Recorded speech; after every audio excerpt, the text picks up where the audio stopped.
got this G63 AMG in just for a 50,000 mile service, which is like engine oil and spark plugs. And I'm just gonna do the basic look over and inspection on everything to see if I can find anything or any issues around the car. So just starting in the engine bay here. Okay, just to look over any common failure points on this engine, make sure everything's okay. No leaks or anything. This engine's pretty good about not having any oil leaks, at least from the top side. There's a couple common areas on the bottom that I'll check too, but fortunately I work on this car every year. I get it for service, so it's easy to follow like leak patterns or to be able to monitor if things get worse quicker. So this coolant's pretty low. I didn't see her yet. There's a warning light on in the instrument cluster for it. But you can see how low that is there.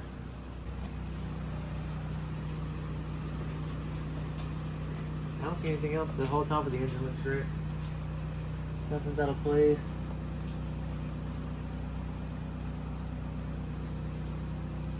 And no leaks anywhere.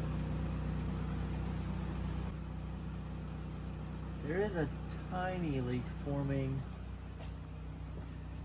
on this camshaft actuator.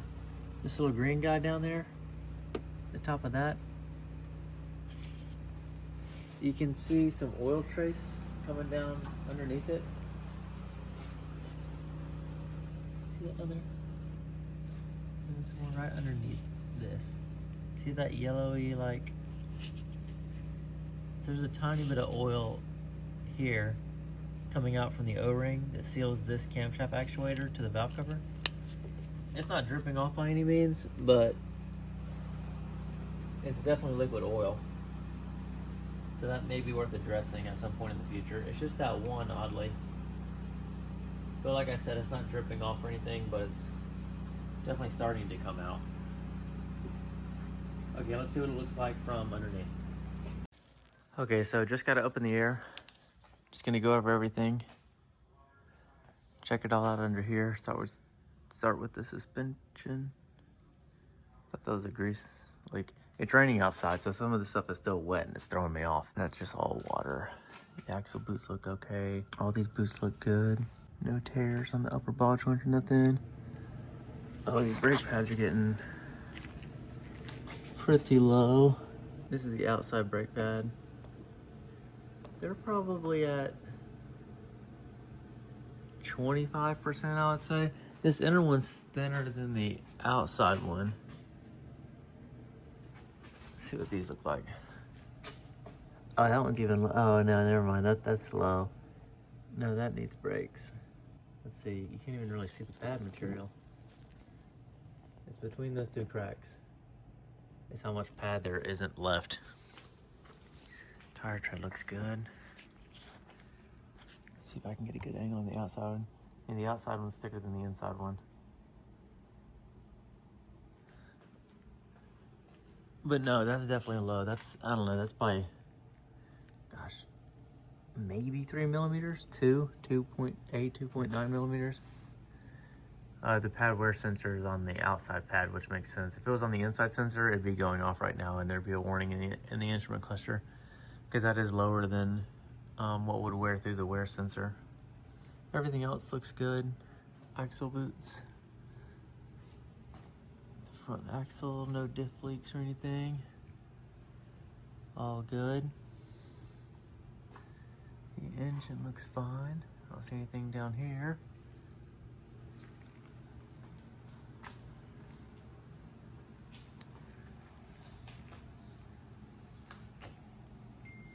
Let's see.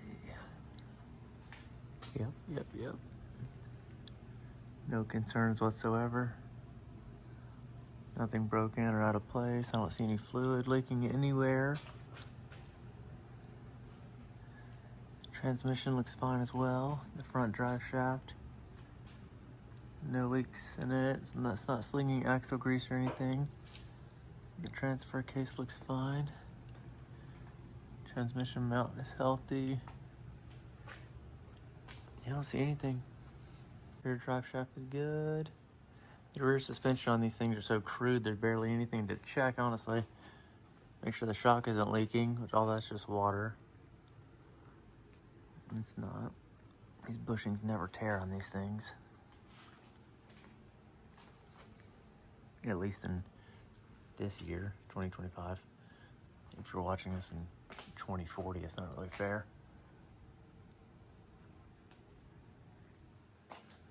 Rear brakes are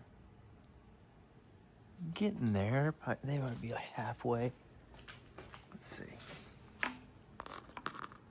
I'll call that 35-40%. Let me feel the rotor. You can see it's developing a little bit of a lip there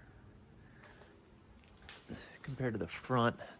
I noticed that too when I was sitting outside. I could see the reflection coming off this inner lip.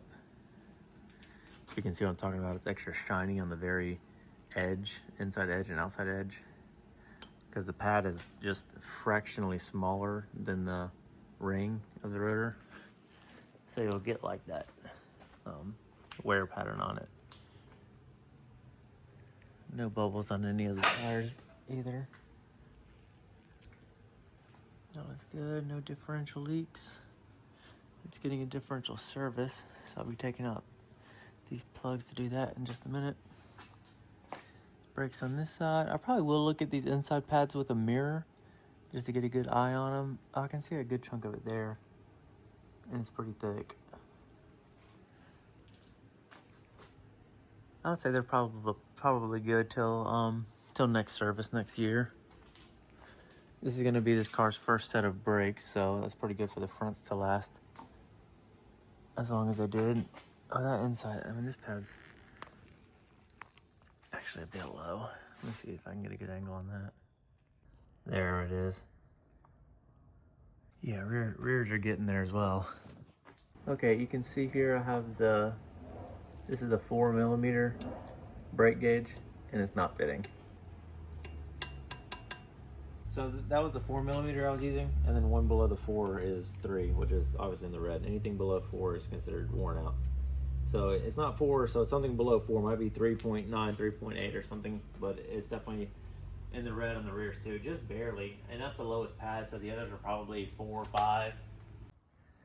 I'm just gonna look at the inside pads with a mirror and then determine what they're looking like there. No matter what, I'll probably price out the rears anyways, just to see what they'll look like.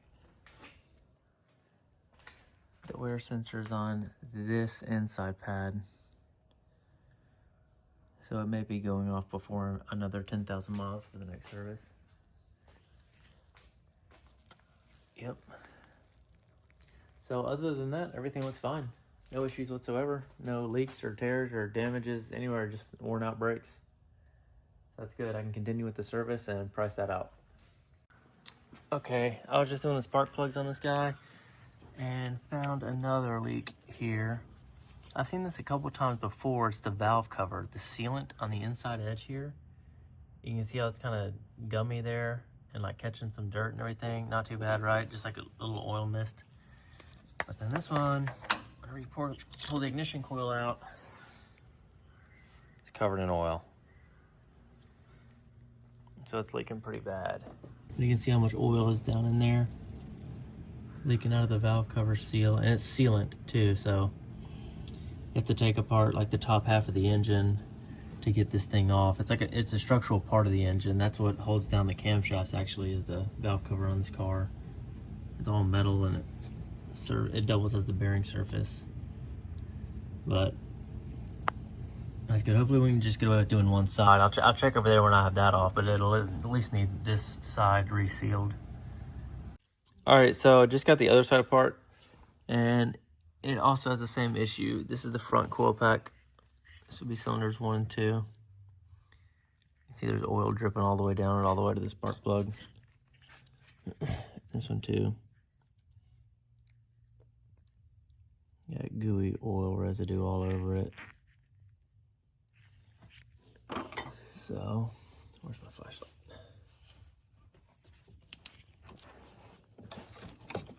Yeah. See all the oil down there getting into the spark plug holes and into the engine. And this is that black sealant that oozes out whenever you squeeze the two pieces of metal together.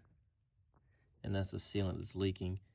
I don't know what it is about it at the factory with the sealant machine that was misprogrammed, or maybe the line wasn't exactly where it needed to be, or I don't know the exact problem, but I've seen this several times before now, so. But it's impossible to see without the like the top half of the engine apart, because there's so much stuff that covers this. Because I've taken apart a good bit of stuff to get here, even though it doesn't look like it. All this, covers on top of it. And then, of course, these go down inside the hole and seal on those little 3 seals there. So you really can't see it until you're doing something like spark plugs or taking the ignition coils out for whatever reason. But anyways, that's a fairly large job, but I'll add that to the quote as well and see what he wants to do about that.